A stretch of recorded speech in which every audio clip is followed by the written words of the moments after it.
Hi,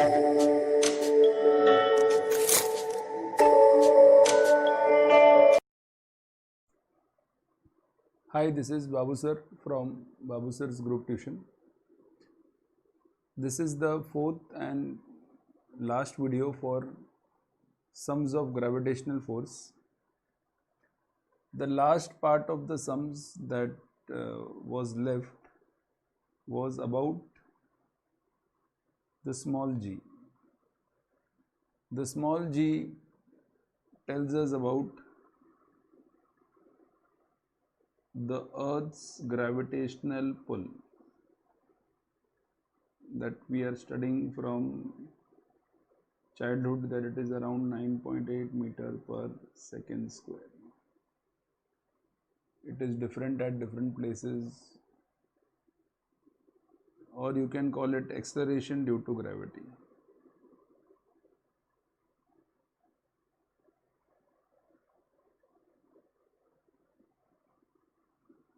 But this is not gravitational force. ये gravitational force नहीं है. Gravitational force is always acting between two bodies. So the formula of this is G is equal to capital G M upon R square.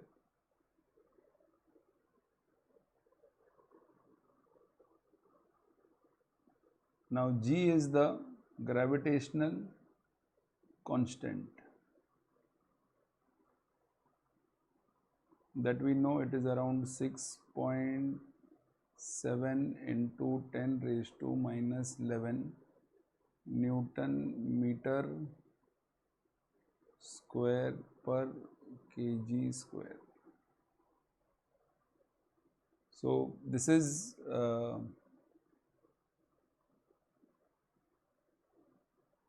the constant of gravity that we have already studied. Then this is the mass. जो भी planet खींच रहा है या जो भी pull कर रहा है उसका mass. Here there are no two mass because there is only one body, and this is the distance.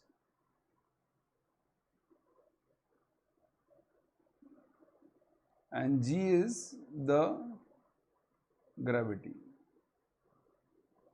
of Earth, of Moon, like एक particular चीज का. It is not gravitational force between two substances. It is only gravity.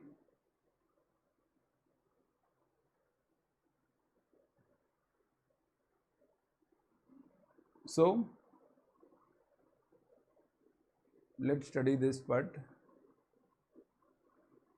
First sum is question 5b. Now question 5b is of, there are two planets, planet A and planet B. Planet A and planet B. There are two planets.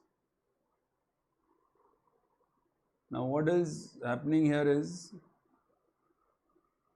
let us read the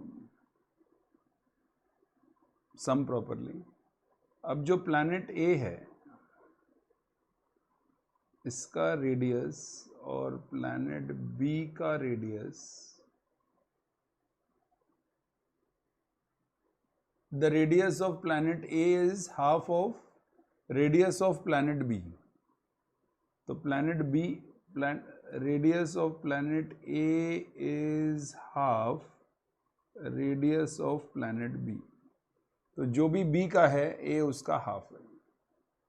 अब B का क्या है? B का वही रहने दो, radius of planet B. और radius of planet A क्या है? जो भी B है उसका हाफ है वो, तो हाफ रेडियस ऑफ B. आगे लिखा हुआ है, if the mass of A is ma, तो ये A का मास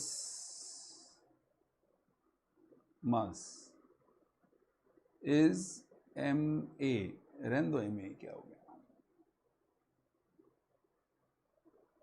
और मास ऑफ बी जो है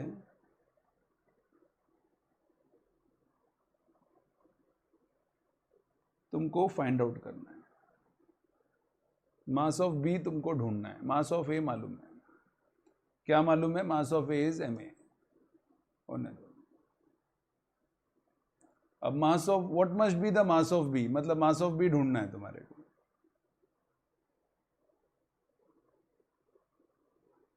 अभी ग्रेविटी के बारे में भी दिया हुआ है, so that the value of gravity on B, तो gravity on B is half gravity of A, ऐसा दिया है।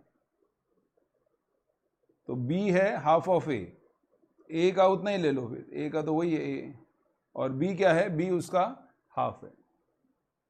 तो here there are no numerical values given, here everything is given कि भाई ए का रेडियस क्या है? b का हाफ है, b का ग्रेविटी क्या है? a का हाफ है, तो a का उतना ही ले लो, b का a का हाफ ले लो, और एक का मास ढूंढने बोला है, एक का मास ma दिया हुआ है। Now in such sums where nothing is given but they have to told you will get in ratios only, so what do you do? पहले we know the formula of gravity, that is g का formula हमको आता है, बाकी किसी का formula mass का ये वो we don't know any formulas, we know the formula of g, right? तो what do? You start with the g formula only. तो g का फॉर्मूला क्या है? g का फॉर्मूला उन लोग ने दिया हुआ है, you can see it is given here, gb is equal to half ga, तो you take like this, gb is equal to half ga, ऐसा दिया हुआ है। अभी हमको ग्रेविटी का फॉर्मूला मालूम है। अब ग्रेविटी का फॉर्मूला क्या है? G M B upon R square, ये फॉर्मूला है, बरोबर। अब ये इसमें तुम्हारे को आर मतलब रेडियस, तो आर बी का रेडियस आर बी लेना पड़ेगा, जिधर भी बी है you have to take all B's, is equal to half gravity of A, तो वापस जी का फॉर्मूला लिख दो, G M A upon R A का स्क्वायर, तो जी का फॉर्मूला यही है, तो you are writing G formula, G formula is what? G M upon R square, ये वाला। तो हर वक्त तुमको वही फॉर्मूला लेना है। अभी तुमको ए प्लैनेट बोला है तो ए प्लैनेट के लिए ए लिखो, बी प्लैनेट बोला है बी प्लैनेट के लिए बी लिखो। अब इसमें ढूंढना क्या है तुमको? You have to find this one, I will mark it in red, ये वाला ढूंढना है तुमको।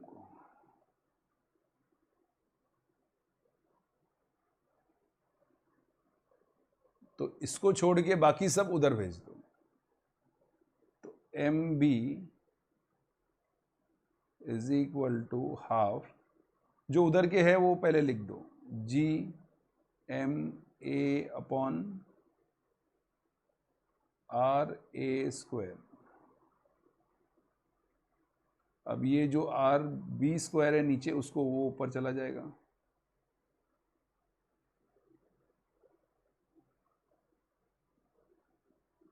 राइट, और ये जो जी है वो नीचे आ जाएगा, ये वाला जी विल कम डाउन, ये वाला B will go up that side. इसमें से जी और जी कैंसिल हो गया, राइट। अभी ये थोड़ा सा कंफ्यूजिंग लग रहा है या है, बट ये आर वाला थोड़ा सा, we'll try to write it in one line. देखो, तो mass of B is equal to half mass of A R square B. अब ये नीचे है आर स्क्वायर ए, तो नीचे का मतलब तो यही होता है डिवाइड बाय, तो डिवाइड बाय आर स्क्वायर ए लिख दो। वही है, सेम ही है, या तो नीचे लिखो या तो सामने डिवाइड करके लिखो। तो I will write it divide by M B is equal to half M A R square B. और ये आर स्क्वायर ए है क्या? R square A, if you see, R square A is half R B. R A is half R B, देखो according to the question. तो जहां पे ये R A है डिवाइड बाय आर ए है, उसको हाफ आर बी लिख दो आप और स्क्वायर डाल दो।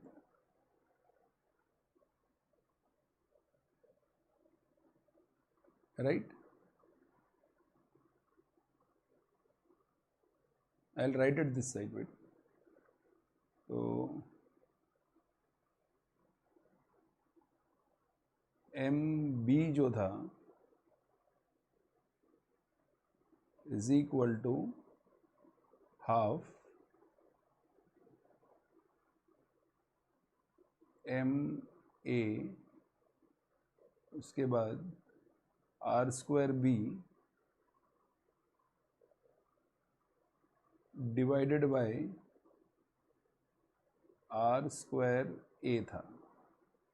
राइट, अभी इसको M B is equal to half M A ऐसे ही रहेगा, आर स्क्वायर बी भी वैसे ही रहेगा, डिवाइडेड बाय, इसको लिखो half R B. R A is half R B और स्क्वायर लग जाएगा बाहर। तो M B is equal to half, इतना बड़ा नहीं करना है, but I am trying to explain you how to do it, into M A into R square B divided by R square B upon 4। R B का square R square B और 2 का square 4। M B is equal to half M A R square B. ये divide के बदले अगर into लिखोगे तुम तो ये उल्टा हो जाएगा, 4 अपॉन आर स्क्वायर बी हो जाएगा। इनटू को अगर मल्टीप्लाई में लिखोगे तो ऐसे ही होगा ये। राइट, तो इसमें तुम्हारा ये और ये कैंसिल हो जाएगा। राइट, और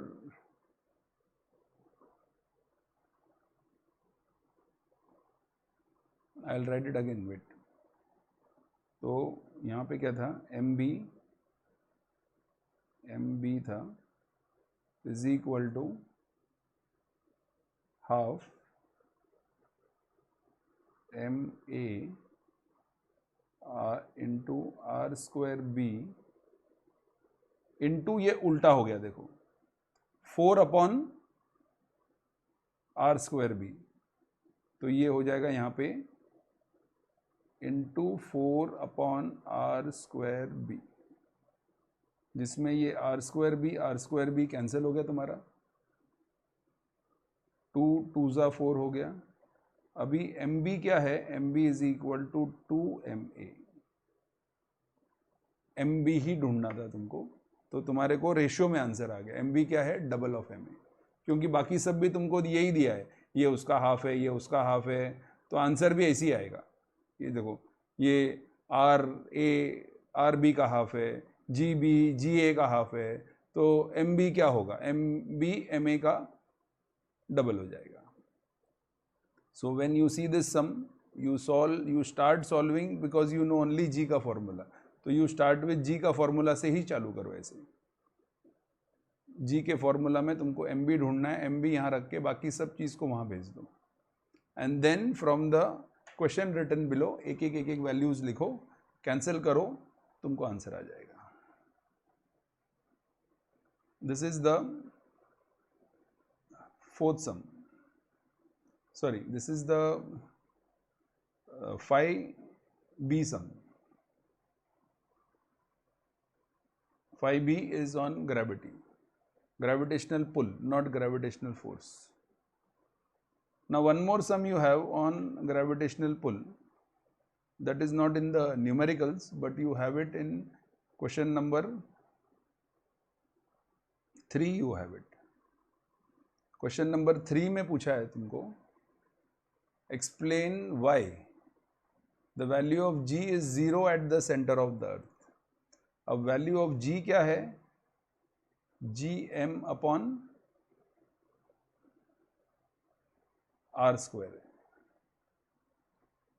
अभी जब तुम अर्थ के यहाँ पे हो तो ये रेडियस है, यहाँ तक आओगे तो ये रेडियस है, लेकिन सेंटर में आओगे तो रेडियस है ही नहीं, r विल बिकम 0. तो there is no distance only. तो यहाँ पे तुम्हारा सेंटर में ये 0 हो जाता है, तो 0 ही लिखोगे. और जब सेंटर में आओगे तो मास भी 0 हो जाएगा, because there is no mass in the centre. कुछ भी नहीं रहेगा वहाँ पे. यहाँ पे तो ये जगह पे रखोगे तो ये पूरा मास लोगे, ये जगह पे रखोगे तो ये मास लोगे. सेंटर में तो there is no mass only. तो सेंटर में m भी 0 आ जाएगा तुम्हारा. तो 0 स्क्वायर g इंटू 0 सब मिला के ये छोटा वाला g भी 0 आएगा. That is how you have to write it. कि at the centre of the earth even the radius is 0 and even the mass is 0, and as both are zeros, जो तुमको फाइनल वैल्यू आएगा वो भी 0 ही रहेगा.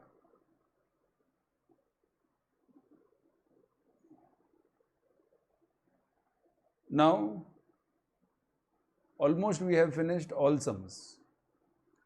अब एक ही सम जो है अलग से, जो तुम्हारे बुक में वापस, it is not in the numerical section but it is still there, और एक केपलर का सम है तुम्हारे को. और केपलर का सम जो है वो क्वेश्चन नंबर 4 में दिया है तुमको. एक केपलर का सम दिया है. सब छूट गया लगता है, केपलर रह गया था. तो केपलर का भी एक सम दिया है उन्होंने. अब केपलर का जो लास्ट जो ये था, मतलब केपलर हैड 3 लॉज. अब उसका लास्ट जो लॉ था केपलर का, that was depending on the, ये एक प्लैनेट था, ये दूसरा प्लैनेट इसके राउंड राउंड रिवॉल्व करता है, राइट.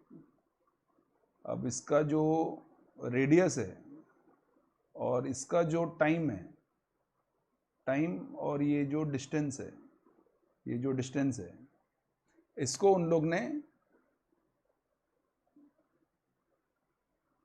केपलर ने बताया था कि भाई time square is equal to constant और r क्यूब दिया था तुमको. ये केपलर का फॉर्मूला था. The time square upon distance cube is constant.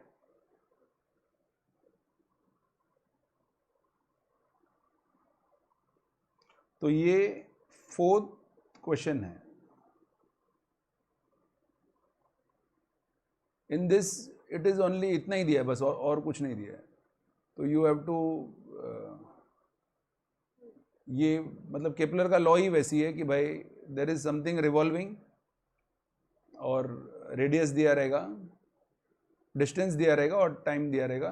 तो time square upon distance cube is constant. That is time for 1 revolution, और डिस्टेंस मतलब वो रेडियस जैसा हो गया. तो यहाँ पे एक क्वेश्चन है, क्वेश्चन दिया हुआ है let the period of revolution of a planet at a distance of r from a star, that means there is a star here and there is a planet here, और ये planet same ऐसा गोल मार रहा है turn, और कुछ time रहेगा इसमें और ये कुछ डिस्टेंस रहेगा यहाँ पे, right.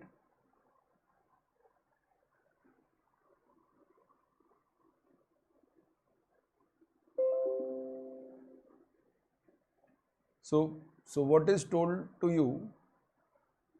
Let the period of revolution of a planet at a distance r, तो डिस्टेंस है r, देखो ये डिस्टेंस r है, तो मैं डिस्टेंस r लेता हूँ, from a star B T, तो टाइम जो है time is t and radius is r, ऐसा हमको दिया है तो हमने वैसे ही लिख दिया भाई, टाइम t है और रेडियस r है करके।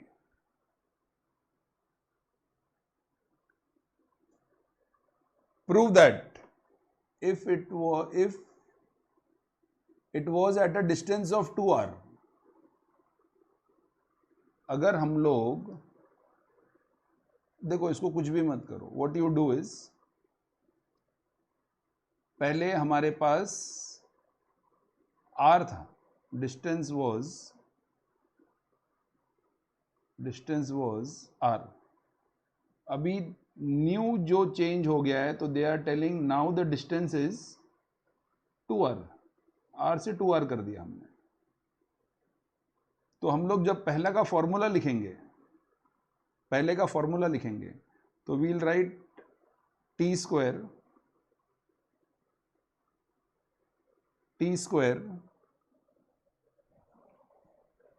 इज इक्वल टू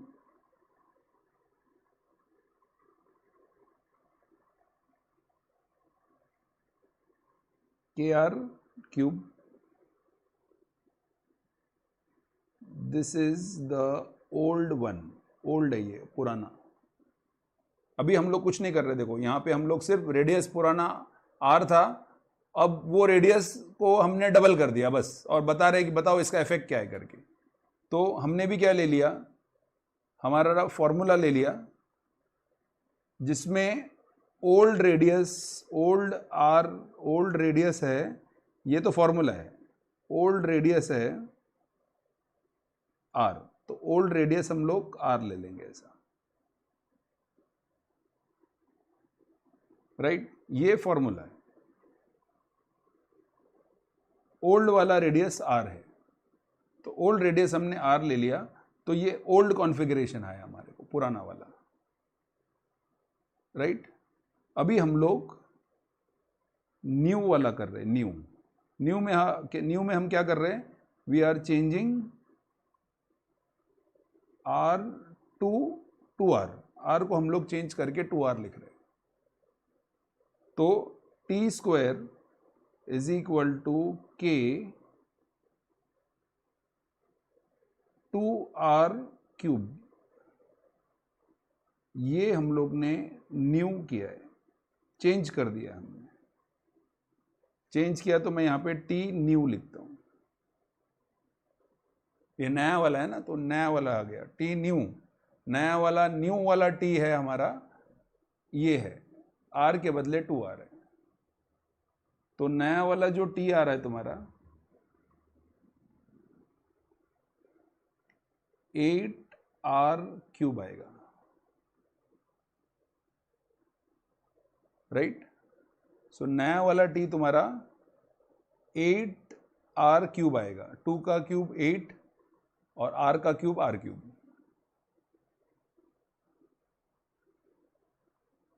तो इसको मैं थोड़ा सा लाइन में लिख देता हूं, t स्क्वायर n, ये न्यू वाला n है, is equal to 8 kr cube डालता हूं मैं।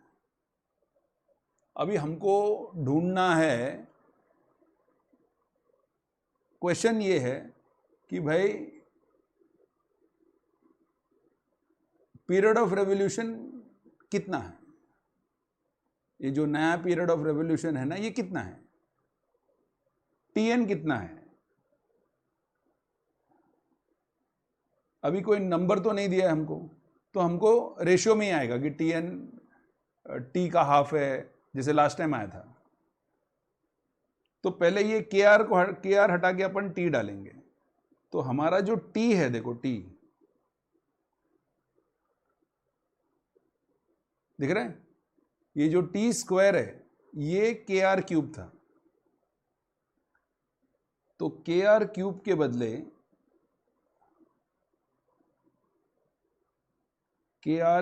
के बदले we will put that old T square हम लोग लिख सकते हैं, पुराना वाला, क्योंकि if you see here Kr cube is T square. अभी हमको पुराना और नया कंपेयर करना है, तो वापस वो पुराने को तो यूज करना ही पड़ेगा वहां पे, तो Kr क्यूब के बदले वापस हम T स्क्वायर लिखेंगे।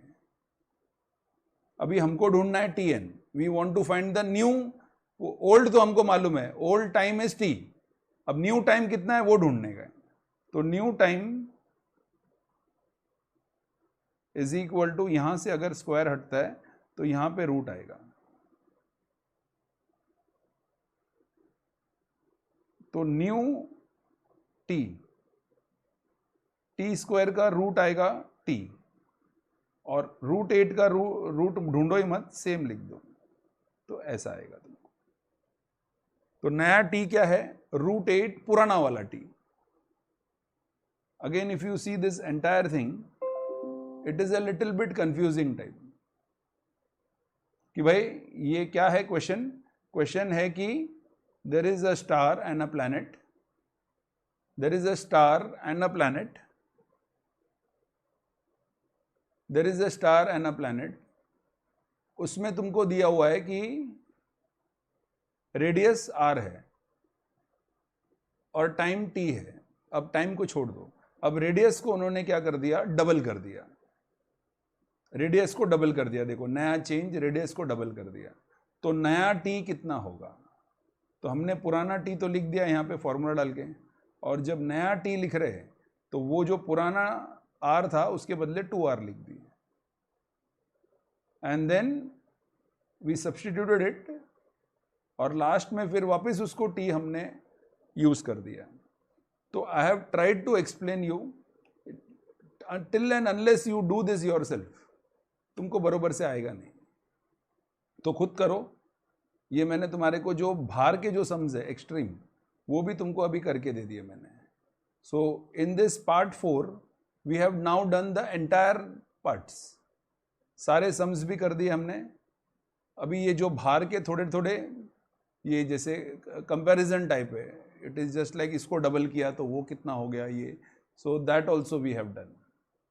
सो thank you very much for watching this video, best of luck.